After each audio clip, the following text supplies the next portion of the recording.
Welcome back to the Chil'n Outdoors podcast. In this episode, we feature Captain Hunter Brasington, who graciously joined us to share his advice on DIY tarpon fishing and etiquette on the water. Hunter offers valuable insight on budget-friendly tarpon setups as well as high-end options. He is also an expert in fly fishing and showcases a couple of tarpon flies he personally uses. Additionally, Hunter explains how his education at the University of Florida has shaped his career path in guiding. Hunter's take on ethics and conservation align with my own thoughts as we strive to maintain and improve the fishery we have inherited and to preserve it for future generations. A few days after recording this podcast, I had the opportunity to meet with Hunter. He has become a well known figure in the fishing community and has made many friends throughout his journey of guiding. I'm looking forward to fishing with Hunter soon, and I hope he can come back in years to come for part 2.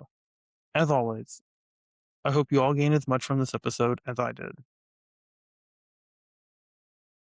I really appreciate you coming on, and again, thank you for being here. So, Thanks for having because me. because you're a younger guy, learning all these different things every day between your clients and meeting new people and being on the water, and you have someone like me, I'm recreational. People tarpon fishing or red fishing, you're getting cut off. There's people burning the shoreline and stuff, and I don't really know. A lot of people around me don't know about what any of that means, but Mhm. they have a boat and they want to go tarpon fishing or get into red fishing heavily. Yeah, there's like unwritten rules about etiquette on the water when dealing with people fishing. Tempers flare a lot during tarpon season. For a lot of guys, you're out there dealing with some really Yeah. hot weather. You might have someone on the front of the boat that can't make the cast. You might deal with someone who's already frustrated with that. And then every factor has to come together perfectly to get a tarpon to eat a fly. It can be very frustrating when a boat comes in and you've been working all day to set yourself up and set your client up. And another boat coming in front of you will mess up the shot, right? So it's frustrating for both parties involved, the guide and the angler on the front, when that happens. And usually that happens just out of ignorance. Most of the time, you got someone who doesn't understand if I'm fishing a flat and I'm Uh-huh. 200 yards off the bank and there's redfish, tarpon, trout, whatever I'm fishing for. And then an airboat comes between me and the bank. It's frustrating. It's a loud boat. They don't know what I'm doing out there. They probably just think I'm floating. They just see someone with a big push pull and they're like, yeah, they're not doing nothing out there. So I'd recommend for anybody that's looking to avoid conflicts on the water with someone like me or David Mangum up in the panhandle is if you're rolling up to a spot and there's a boat in there or in the area, right? Sit back, see what they're doing, what direction they're going, and don't get in front of them, Or the general rule of thumb is you give them like 500 yards in the direction their boat's facing. But if they're working an area and they're bouncing back and forth, then if they're working an area between 2 points in the marsh, don't go in that area. Stay 200 to 300 yards is an idle. Don't run in on full plane and just be aware of the surroundings. And even if you don't know what they're doing, you can take a second to watch and see what they're doing. Because most of the time, especially in our area, people just see other boats and expect them to be drifting a trout flat, right? And there's not really much going on to it. And then you get someone fly fishing for tarpon, it's the complete opposite of that. It's technical. You need fish to cooperate. Uh-huh. Conditions are important. I would just say watch the boat and just see what their behavior is. Sit there for like 5 to 10 minutes and just be aware. And if you get close enough, you're probably going to hear it from anybody, whether it's me or someone else. A lot of times what happens is this experience where I start directing traffic almost on the water. Where I'm like, hey, I'm doing this, go this way, you know? Right. Okay. Yeah. Yeah, etiquette on the water is it's extremely important. We all own the water, so it does matter, which then causes a problem for you and your client, but also the people on the boat too, because you're kind of going out there and not having the best day if you're having to argue with people. And that's not really the point. At least for me, that's not the point of being out there for most. Yeah. No one owns the water for sure. And this has been debated and talked about for ages and will never not be talked about. But, if I'm out there to work and if Uh-huh. I'm on a spot or in an area, cutting in front of me is showing me no respect. Yeah. If you're trout fishing or doing whatever, fishing a point, I'm gonna navigate around you Uh-huh. respectfully. Because maybe it's just because I understand etiquette and I'm gonna navigate the situation the least conflictual way. So if someone's tarpon fishing on point B and you're on point A and you're trying to get to point C, go around them, Right. not directly to where you're going.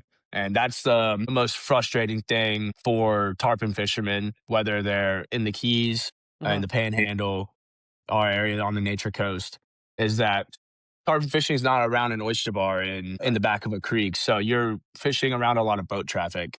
And it's just, if there's another boat out there, go around them. I'm really glad you explained that because we hear from so many people online, forums, obviously different podcasts and YouTube videos. These people are cutting me off. And I'm like, I don't know what that is. Because, tarpon, they daisy chain. I'm sure you've seen that. They cutting through the daisy chain because that is another problem that people do have. I've seen that very recently as well, where, you know, there'll be a few fish swimming and someone will come through and run over them with their boat. Yeah. A lot of the cutting off is someone will be on a spot and they're waiting for the fish to swim to them. Uh, And then someone either drives through that line or someone comes in later and gets in front of them. You always get behind a boat. If a boat is anchored up or spot locked down on a spot and they're facing a certain direction, they're probably waiting on fish to come from that direction. An unwritten rule is you get behind that boat. If you want to be in that area, give them some space, 200, 300 yards. I'm sure you've seen the people out there red fishing, and one guy, he'll get a bite, he's fighting the redfish, and then every single person comes up. Before you know it, within Yeah. feet, there's 8 boats in front of you. Yeah. Pot lickers. Yeah. Yeah. It's a real problem in my area. I've seen it in the Keys a lot too. I think the Keys has probably been the worst for it. Yeah, it's human nature. Everyone's out there and you're probably not getting bit. And then you see a boat, you see the rod bent over, or two people are hooked up on a boat. Everyone just is going to creep towards that because they know that there's some fish over there in that area. And it's just human nature of the beast. Yeah, that's with anything.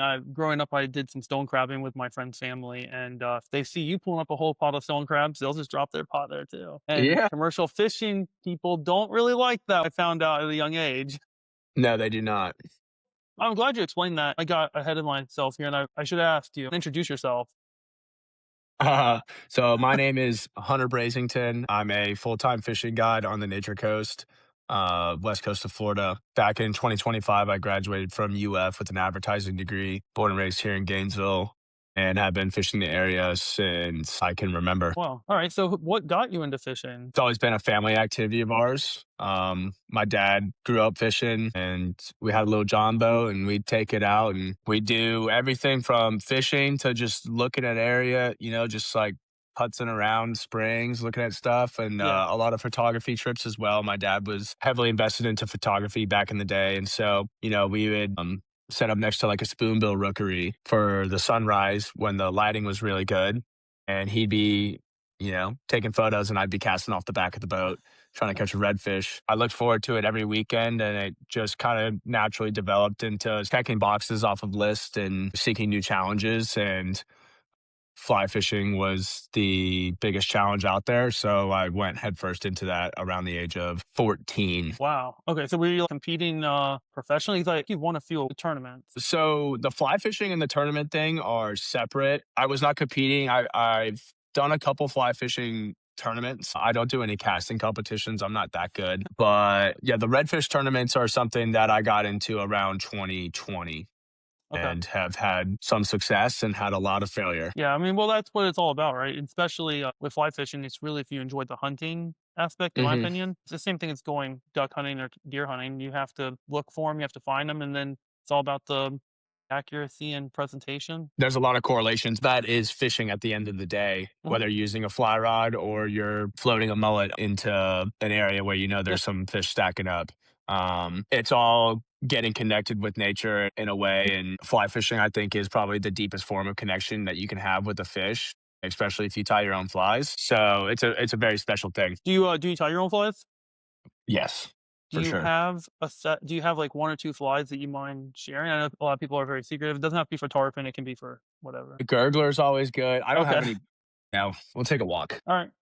Take a walk to the boat. Because like right, actually, before I was speaking with you, I was tying a shrimp fly, and last night I was working on some flexo crab flies for this weekend. Yeah, so crabs, shrimp, minnows, gurglers, fish eat what they eat, right? I Hmm. try and keep things simple. I call it like a guide fly. So I've just got patterns that I can tie in different sizes and different colors. And with that, and then how I strip that fly back is kind of like representing whatever bait fish I'm trying to imitate. So black and purple is definitely your number one. This is a little something I tied up. Just a streamer. It's got like a brush head, a marabou collar, and then a craft fur tail, beach chain eyes. And that's like a guide fly for me. So I can, any variation of a craft fur brush, a marabou, and then some sort of brush head, I can tie that. It comes in so many different lengths and colors. You know, you can just have a field day at a fly shop Yeah, I and tie know. that on any size hook you want. All right. Yeah. So by guide fly, you mean like 3 materials or less?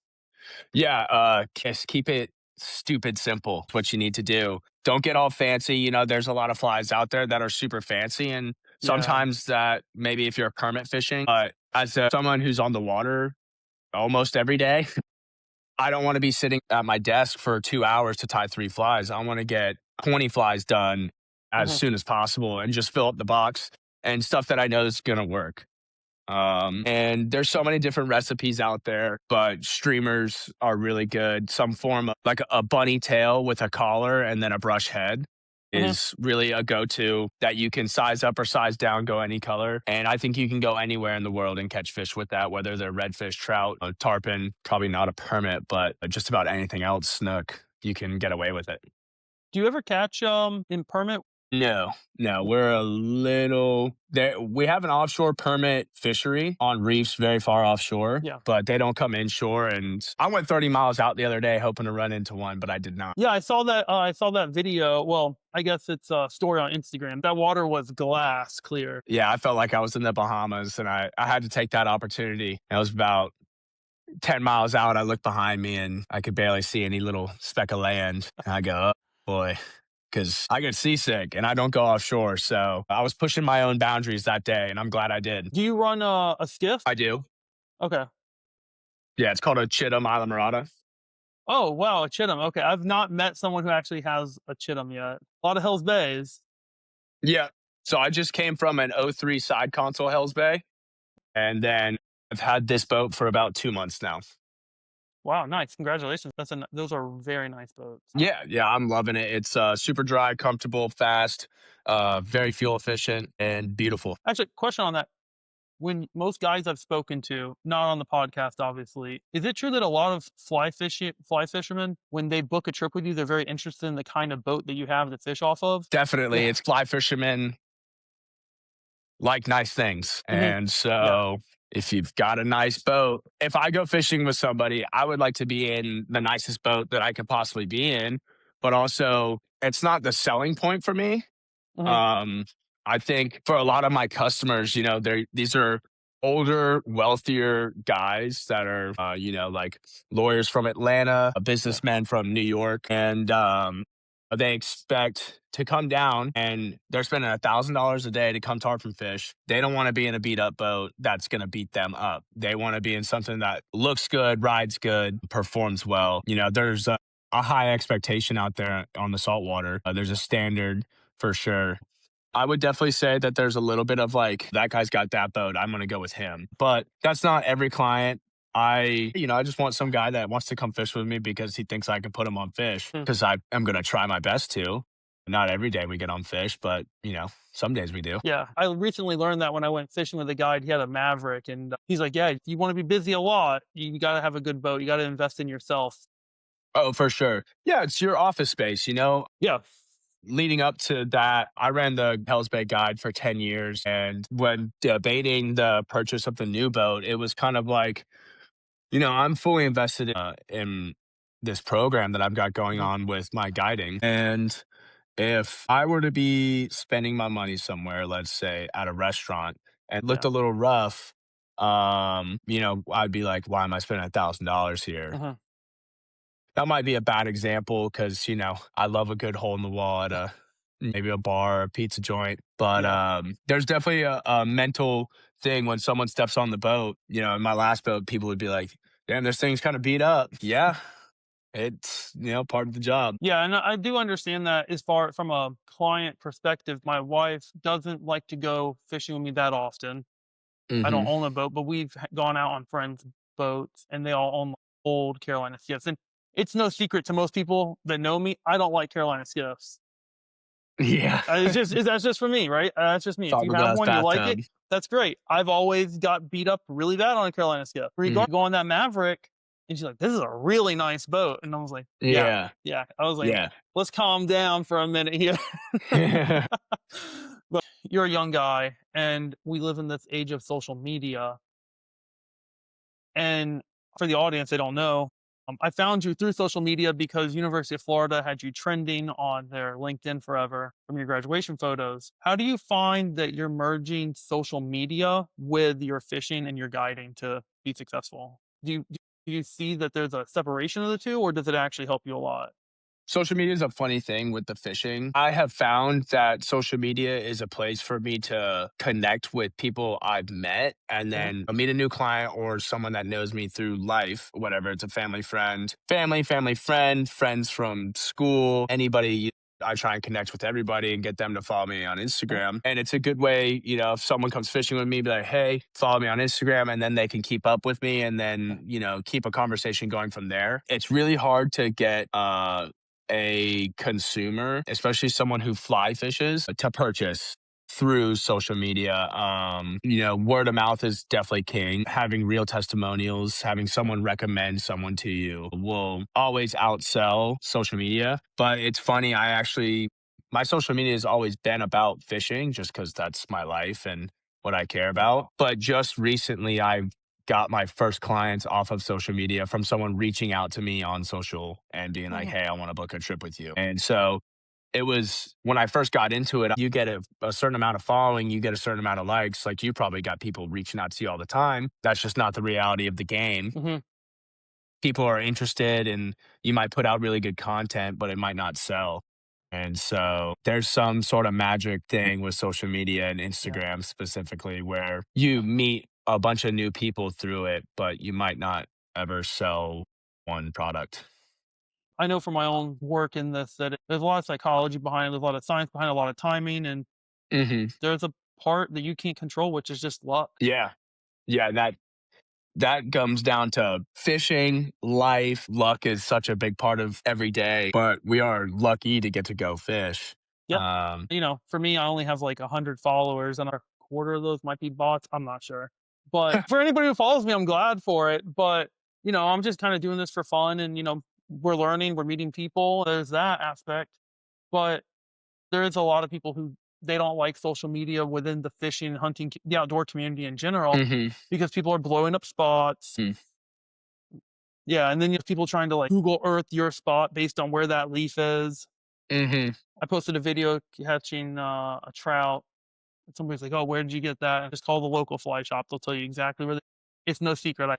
I thought it was a secret. Turns out it's not. Yeah. It's always interesting to hear other people's perspectives on the social media. Obviously, you have a business. I've always kind of hated the fact that I have to use social media to advertise, but it's just the nature of the beast with that. But if you look at a lot of my content, it's not, there's very minimal revealing. Right. You might, a couple of the times, like you might see what boat ramp I'm at. And if I post that, I'm probably running pretty far from that boat ramp.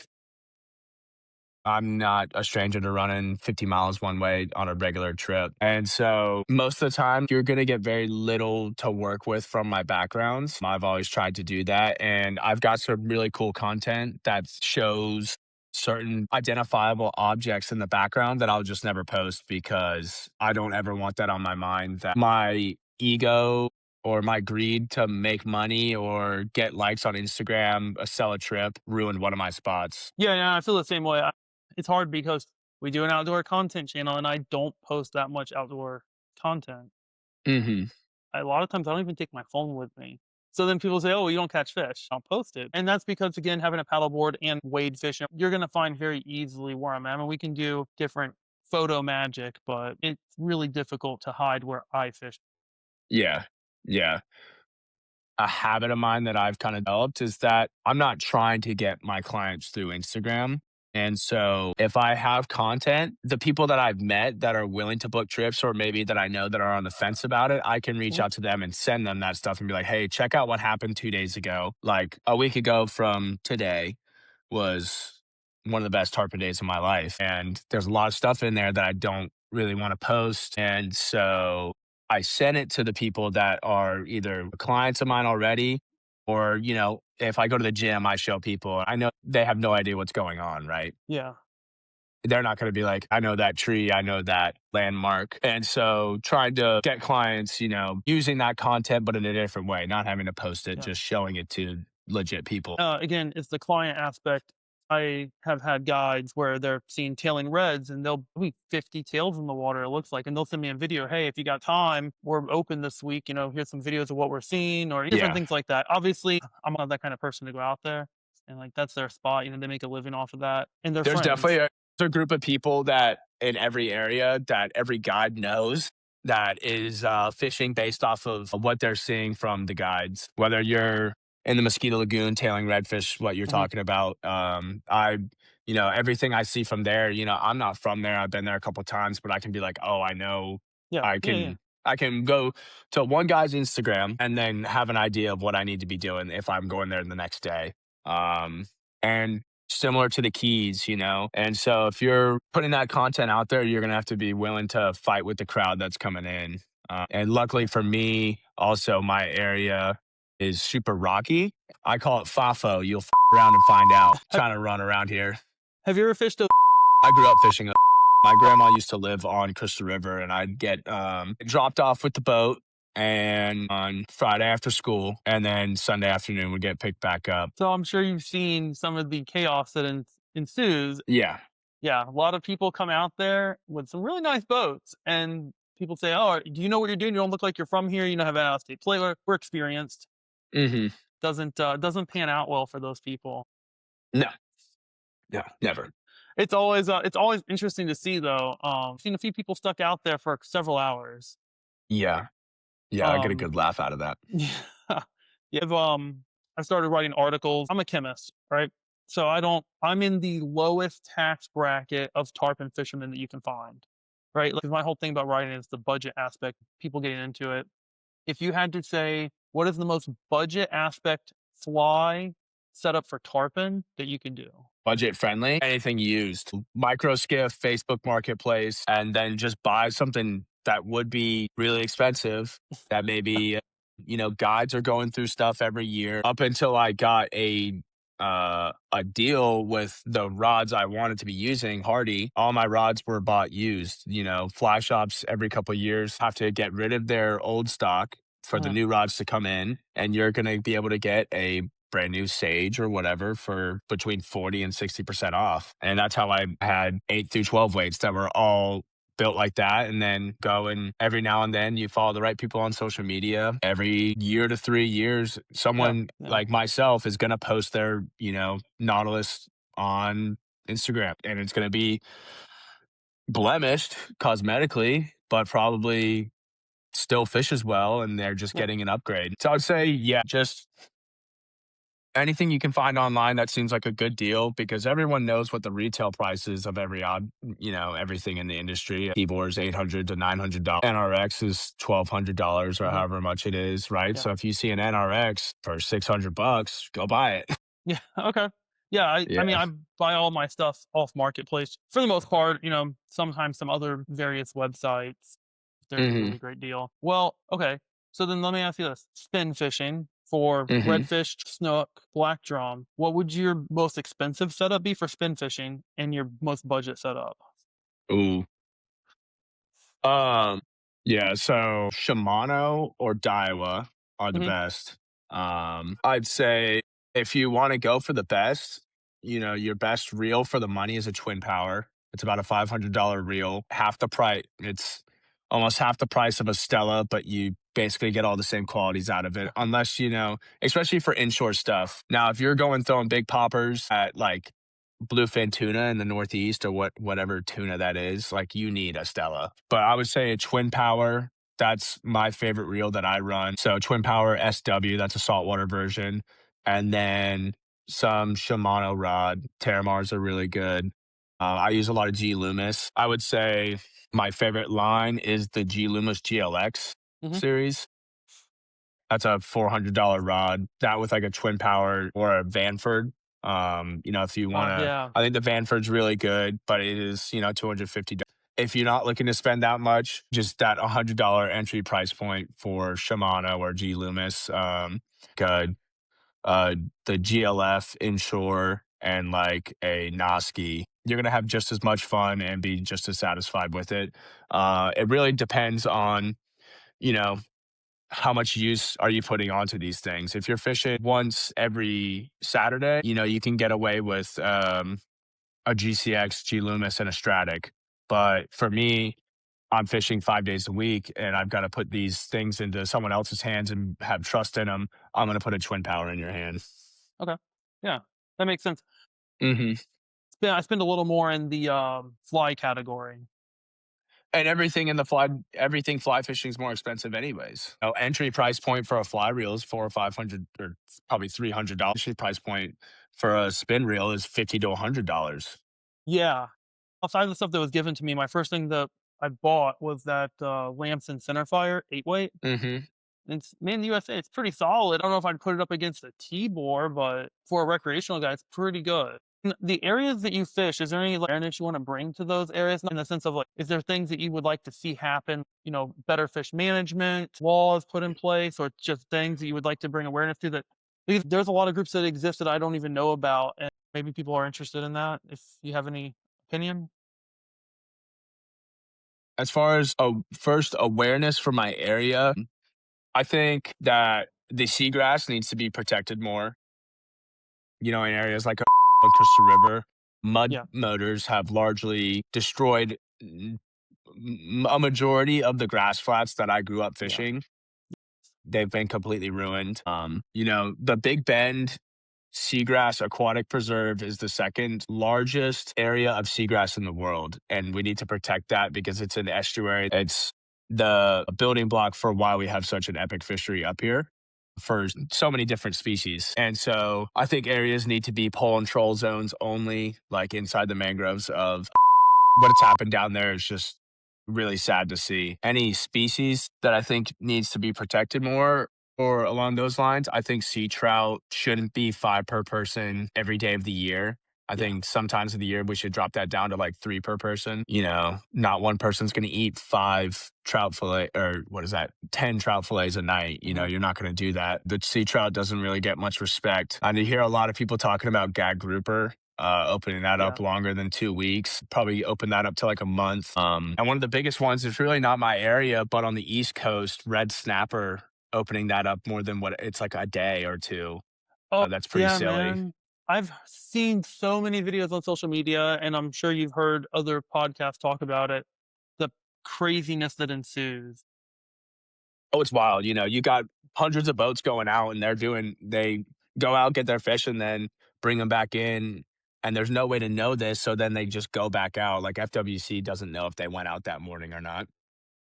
That's something interesting that I've been talking to my friends about a lot. Is several people out of the state who come to Crystal River and Homosassa during gag grouper season. They'll run 2 or 3 trips a day. I know you're going to catch your limit, which is whatever it is. That doesn't seem super ethical. I could easily see how you can outfish that. You're not accounting for groups have like 3 boats. That's Hmm. 18 fish taken out of the water in a day, and they do that for every day. Yeah. I think a practice I would like to see more of is that uh, we're in killboard country. Um, and it's a very old school mentality that is kind of fading away, but a large majority of the market that's looking to book a charter is making a decision off of what your kill board was the week leading up to them you fishing Mhm. or the kill board pictures that are advertised around. The mentality that you have to fill up that kill board to get a trip is not the best thing for the environment. So, like I said, instead of keeping five trout, keep one. Instead of keeping a 27-inch redfish, keep a 23 or 24-incher. Relay as a guide, your job is to relay that to your client and be like, hey, you don't need to keep all this. You don't need to keep the biggest one. Make it a boat rule. I'm not going to do that. And that's something that I've implemented into my charters is like, we're not going to keep five trout per person and we're not keeping redfish over 25 inches. I think it's important that everybody kind of has their own like boat rules, right? And a lot of Hmm. people sounds just like yours have the same thing where their rules are more strict than the FWC is, and that's a great ethics to have. Yeah. Yeah. And hopefully, the more and more people that do that, the cooler it'll become. And then, it's kind of self regulated. Like FWC laws are that. But like, hey, if you want to come fish or like it's the cool thing to do, like, hey, we're not going to keep our limit because we don't need to. If we run out of fish, we can just go back in next weekend and get more. Have you seen that movie, Tarpon from I think it's the '80s? Yeah. Yeah, and I'm sure you've seen the scene, they're coming off the party boat and they're just throwing fish on the hooks and Yeah. showing off, and people are like, "Why don't we have any fish?" Well, outside of all the other issues, that's probably one of them, and Yeah. at least to me, frozen fish doesn't taste that great anyways, so I don't wanna keep a whole bunch. Yeah. Yeah. No, it's just keep what you can eat that night and don't over harvest. Yeah, yeah, well said. Well, let me ask you this, I'm meeting a lot of people, this podcast is geared towards more, like, younger people. You attended UF, but why did you go to college and then go to guiding? It was an opportunity. Getting a degree, getting educated at the University of Florida was an opportunity that I couldn't turn down. Um, it was always a dream of mine to be a Florida Gator. My dad was a Gator, and my sister also graduated from there. And growing up watching Gator football, you want to be a Gator. And so I couldn't turn down that opportunity.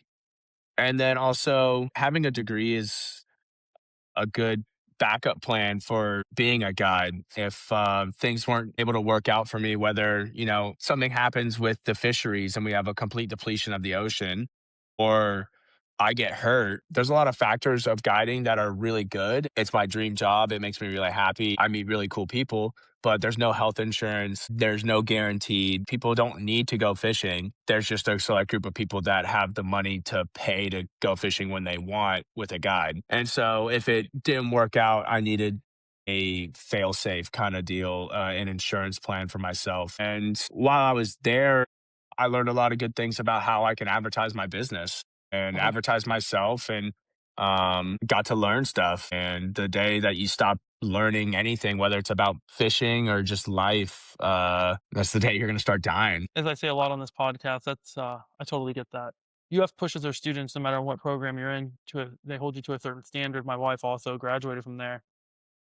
I feel like no matter what your degree is and no matter what university you go to, but when you get pushed to a certain standard or held to a certain standard, I should say, you carry that with you the rest of your life. A lot of the things that I do on my day to day and the things that I learned, I employ in my fishing. As a recreational guy, so I'm sure there's things that you do yourself that you took with you to start fishing. Yeah, I don't know who I was talking to about this, but when you're a guide, you see a lot of different fishing styles. Mhm. And I think how people fish correlates to how they live their life. Someone who lives their life at a really fast pace is going to go out there and fish at a really fast pace. And Yeah. someone who sits back is methodical in their decision making in life is going to be a methodical, slower moving fisherman.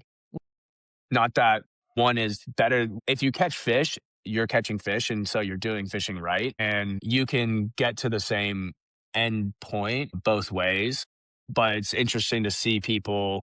I really do think that how someone lives their life correlates to how they approach the water. And I don't know that I can't pick up any pinpoints of where I learned this in branding class. Now I can see it on the boat, but probably more with the experiences of being in a college classroom helped me more with how I handle new people on the boat every day. For me, I look at things very analytically and I analyze everything around me. Sight fishing, redfish this weekend, I tried just starting with different color lures. Hmm. And then I noticed that like, red and black and black and gold and rust, those are big. Hmm. You can go to a fly shop and they're going to tell you what colors. That's a really big deal. And I don't know if I would have done that without college because that before I went to school, that was not me. I was just like, whatever, I'll just throw whatever. And plus, college is a lot of fun. And I'm sure you had a lot of fun as well.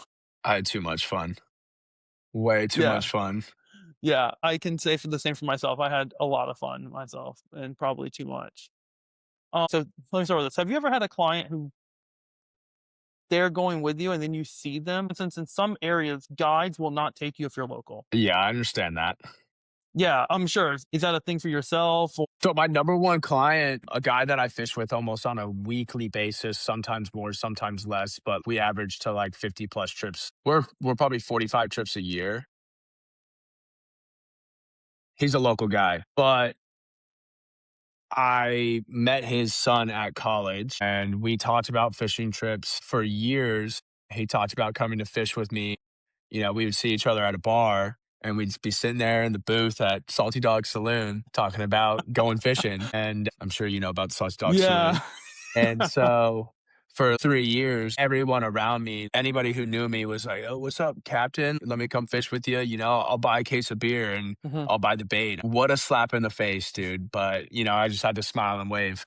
But this kid, he would talk about coming fishing. And then he finally convinced his dad to book a trip with one of his boys. And on Father's Day, 2 or 3 years ago, we went and jumped 9 tarpon and on fly. And Mhm. between like 9 a.m. and noon. That was a super awesome thing, one of my most memorable trips. And obviously on Father's Day, it meant a lot to him. But I was able to kind of test out and see what kind of person he was.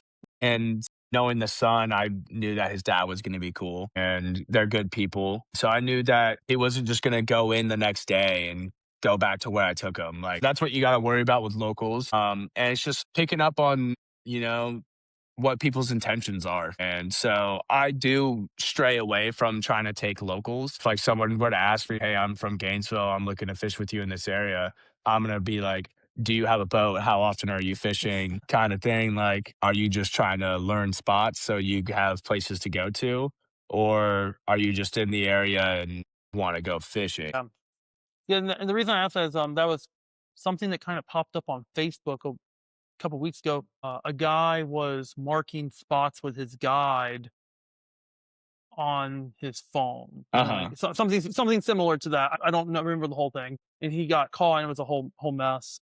Yeah, I think it happens pretty often. And that's crossing a line. That's like Mhm. another unwritten etiquette about, us as guides and fishermen. If you fish, you put time and energy into getting up early, getting on the water and learning Mhm. a spot. And as you're learning the spots, you're putting in a lot of effort. And Yeah. that effort, when you put in so much effort into something, you begin to love it and feel like it's yours. And when I put in all this effort over the last 5 to 10 years into a spot, an area, a fish, creek, whatever it is, I have this connection to it Mhm. that if you were to take it from me, I'd feel disrespected. You're right. I mean, and for myself, I can't speak for anybody else out there, but I know a lot of people who think the way I do on this is if you take me to a spot and you show me how to fish that spot and I go back there and fish it, you've taken the fun out of it. Yeah, I'm going to catch a fish, but you don't get the same Yeah, reward. you're not fishing, you're just going and stealing, really. The best part about fishing is